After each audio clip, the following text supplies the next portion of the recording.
Hi mga kananay, morning na umaga for today's video. So ngayong araw nga tayo ay magja-general cleaning. General cleaning, charis. So yan nga mga kananay ko dyan. So ako nga ay maglilinis. So unahin kong linisan sa aking mudra mga kananay. Siyempre kasi nga yan nga ang daanan ng aming kwarto. So nabubungaran ko nga yung mga nakikita ng aking mata na sobrang hindi ka aya sa aking paningin. So syempre alam niya naman ang ating mudra, matanda na, so hindi talaga yan lagi siya naglilinis. So kailangan na natin yan i-general cleaning, hindi katulad sa aming kwarto na araw-araw naman namin talagang winawalis at nililinisan. So sa aking mudra nga ay bihira lang nila yan walisin. So kailangan natin general cleaning dahil nadadaanan ko rin naman yan, at dyan nga rin nakalagay ang aking lamesa at ayan malaking kama. So alisin ko nga yan lahat mamaya mga kananay. So kailangan ko na yang tanggaling orokan at iurong, baka may makita tayong mga diamante dyan, charot. So baka may makita tayong mga kalat-kalat dyan mga kananay. Syempre alam niyo naman marami akong mga pamangkin na maliliit. So syempre pag nagkainan sila ng mga chichirya nila, baka na ilalagay nila dyan sa mga sulok-sulok. So kailangan ko nang iangat ang mga dapat iangat dyan, charis. So iurong ko nga yung mga cabinet dyan. So inuna ko nga yung ilalim ng aking lamesa na walisin. So may mga abubot nga ako dyan ng mga butane. So ayan ay nagagamit ko yan kapag kami ay nauubusan ng super kalan. So lalagyan lang yan ng laman. Kaya hindi ko pa yan tinatapon dahil magagamit pa yan kahit papaano pag naubusan kami ng super kalan mga kananay. So yan, walis-walis mo na ang ginawa ng inyong lola. So syempre yung mga kasulok-sulukan kailangan na natin yang linisan mga kananay, syempre. So kung tayo ay magje-general cleaning, so kailangan na natin alisin yung mga abubot para yung mga kasulok-sulukan malinis naman natin kahit papano mga kananay. So yan. So iba naman ang ating wawalisin mga kananay. So yan, tatanggalin ko na yung foam. Ilalabas ko muna yung malaking foam na yan. So yan nga yung malaking foam na yan mga kananay. Sa akin naman talaga yan. Sa baras pa yan galing. So sa aking mudra muna sa aking mudra muna gumagamit niyan mga kananay. Ano ba yung salita ko na yun? So mga kananay, pagpasyensyahan nyo ng aking word.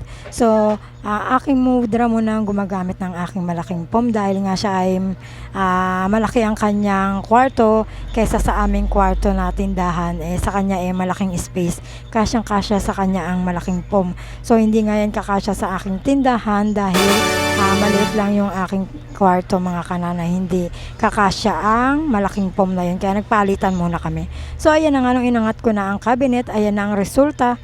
Maraming ang mga chichirya at nagpatulong nga ako sa aking sisterettes, charis. So ayan, kung mapapansin nyo nga, yan ang mga resulta, ang mga kalat-kalat nung inangat namin ang dalawang cabinet mga kananay. Ayan, sobrang dami nga mga kananay. So nahirapan nga ako magsalita mga kananay dahil nga sa alikabok na aking nalanghap, sobra talagang alikabok. So ganyan pala kapag hindi pa finish ang inyong anong tawag yan, hollow block, marami din talagang mga buhangin na nalalaglag kapag hindi pa siya finished product, charis. Yun, so hollow block pa kasi yung gilid ng aming anong tawag yan, basta hollow block, hindi pa yan finished product, kaya marami pa rin mga buhangin na malalanghap kapag Congratulations! So yun, hirap nga ako magsalita kasi nalanghap ko nga yan. So yan, sinalansan ko na rin yung mga unan. So nga marami nga kaming unan mga kananay dahil nga marami nga kami sa isang kwarto. So marami talaga kaming ginagamit ng mga unan. So sa mga anak ko pa nga lang sobra silang maraming gumamit ng unan sa mga gilid-gilid. Naglalagay sila ng mga unan sa mga paa. So kaya yan, maraming unan. So yan, dito naman ako napunta sa mga box na yan ng aking mga damit. So sa likod yan ng pintuan namin. So nilinis ko na rin, sinakop ko na rin sa paglinis mga kananay. Syempre ayan nga ang lagayan ng aking mga damit. Syempre kailangan na natin linisan yan dahil may mga kalat-kalat din yan dyan. diyan din nagpepesto ang aking mga pamangkin. So, yun nga, hindi nga ako nagkamali. Marami rin mga kalat. Dahil nga yan ang pinagpepestuhan ng aking mga damit-damit, yung mga box-box na yan. So, nag-sacrifice muna ang inyong nanay. So, may cabinet naman ako. So, sa mga anak ko na lang muna pinagamit ang dalawang cabinet. So, ako sa box lang muna. Siyempre, pag tayo ay nanay, siyempre, mas nanaisin natin sa mga anak na lang muna maging maayos ang kanilang mga gamit-gamit, mga damit-damit. So, ako sa box lang muna mga kananay.